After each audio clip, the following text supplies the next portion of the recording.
무고한 사람을 죽거나 다치게 하고 소중한 삶의 보금자리를 박살낸 그 인물.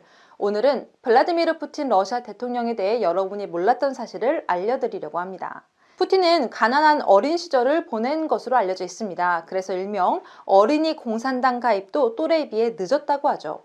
피오네르라고 불리는 어린이 공산당은 공산권판 보이스카우트라고 생각하면 됩니다. 1990년대 이전까지 중국, 북한을 포함해 30개국 이상의 피오네르 조직이 있었습니다. 어린이 푸틴은 이 피오네르에 간신히 들어가긴 했지만 불우한 가정 환경 탓에 비행 청소년 생활을 하기도 했습니다. 하지만 푸틴의 부모와 스승들은 그를 포기하지 않았고 자신이 운동에 소질이 있다는 사실을 알게 된 후부터는 달라진 학교 생활을 시작했다고 하죠.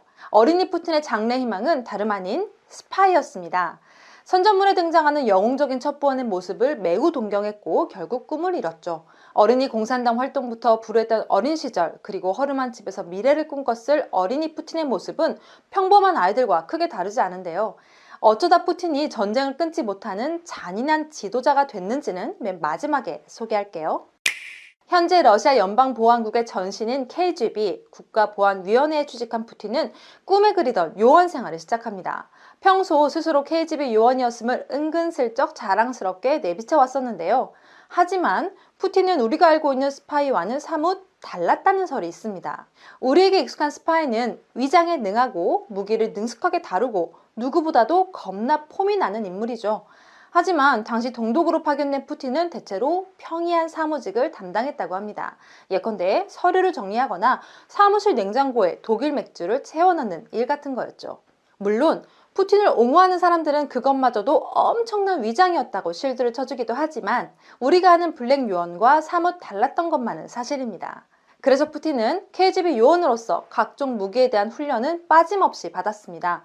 푸틴이 걷고 있는 영상을 보면 왼손은 평범하게 움직이지만 오른손은 깁스를 한 것처럼 몸에 착 붙인 채 거의 움직이지 않는 모습을 볼 수 있는데요.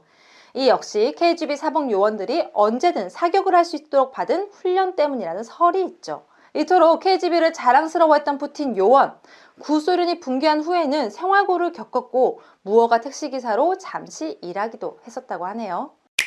베를린 장벽이 무너진 뒤에 동독에서 돌아온 푸틴은 방황의 시절을 보내다가 레닌그라드 시청에서 일하기 시작합니다.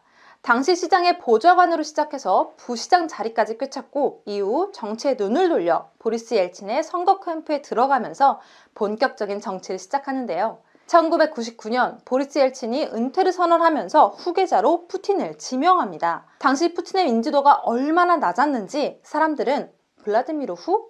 그러니까 블라디미르 누구라고? 라며 반문할 정도였다고 하죠. 지금이야 러시아 국민의 전폭적인 지지를 받고 있는 대통령이지만 당시만 해도 알려진 것이라고는 개처럼 충성스럽다, 있는 듯 없는 듯한 나방 같다 등의 평가뿐이었습니다. 이런 푸틴이 단숨에 인지도를 올리고 지지율까지 얻기 위해 선택한 것은 다름 아닌 전쟁이었죠. 1999년 모스크바 아파트가 폭발하는 사건이 발생합니다. 도무지 원인을 찾을 수 없는 미스터리한 사건이었죠. 그리고 푸틴은 이 사건의 배후로 체첸을 지목합니다. 당시 체첸은 끊임없는 독립 요구와 영토 다툼으로 러시아와 사이가 굉장히 안 좋았거든요. 푸틴은 모스크바 아파트 테러를 명목 삼아 체첸 공화국 수도인 그로즈니를 침공합니다. 제2차 체첸전은 이듬해인 2000년 러시아의 승리로 끝이 났죠. 강한 지도자라는 이미지를 얻은 푸틴은 이 전쟁으로 대통령이 됐습니다. 그리고 당시 모스크바 아파트 폭발 사건에 대해서는 현재까지도 푸틴의 자작극이 아니냐는 음모론이 따라다니고 있고요. 국가를 막론하고 전용 굿즈를 가진 대통령은 많습니다. 도널드 트럼프 미국 전 대통령의 대표적인 굿즈는 미국을 다시 위대하게 라고 쓰여진 빨간 모자죠. 블랙 프라이데이 때 싸게 팔기도 했다네요. 엠마뉴엘 마크롱 프랑스 대통령은 티셔츠와 컵, 팔찌를 팔았고요. 푸틴의 대표적인 굿즈는 바로 달력입니다. 특히 상남자 스타일의 사진을 모은 달력을 주로 출시해 왔는데 아이나 고양이를 안고 있는 스윗 푸틴도 있고요. 잠수부 푸틴, 파일럿 푸틴, 말 타는 푸틴 등 다양한 버전이 있습니다. 그리고 달력에는 푸틴의 선전 문구도 함께 적혀 있는데 러시아 여성은 세계에서 가장 재능 많고 아름답다. 우리 러시아 군대는 공손하고 예의 바른 군대지만 무시무시하다 등의 주옥 같은 말이 적혀 있습니다. 병맛 오브 병맛인 푸틴의 달력은 푸틴이 원하는 자신의 이미지를 대내외로 선전하는 데 주로 사용되는데요. 2019년까지는 친근한 국가 지도자의 면모를 강조했다면 2020년부터는 강대국의 지도자로서 국제사회에서의 영향력을 부각하기 위해 애쓴 게 역력한 달력을 내놓고 있죠. 2022년에도 푸틴의 달력은 판매되고 있습니다. 국내에서는 배송비 포함 5만원대의 해외 구매가 가능합니다.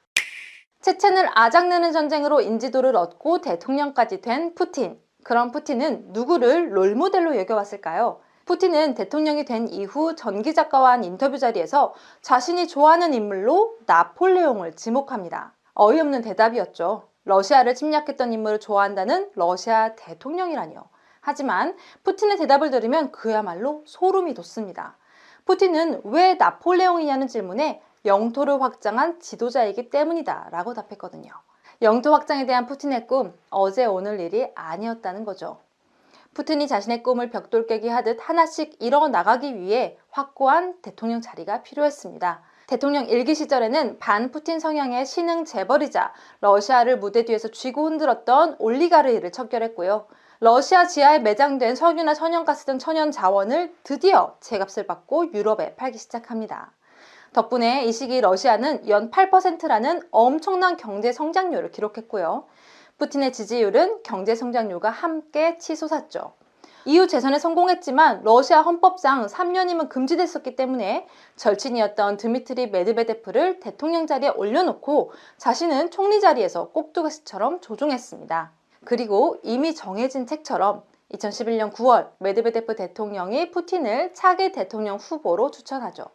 이후에 그 유명한 총선 부정선거가 발생합니다. 푸틴이 반드시 이겨야 했던 그 총선의 총 득표율은 146.47%.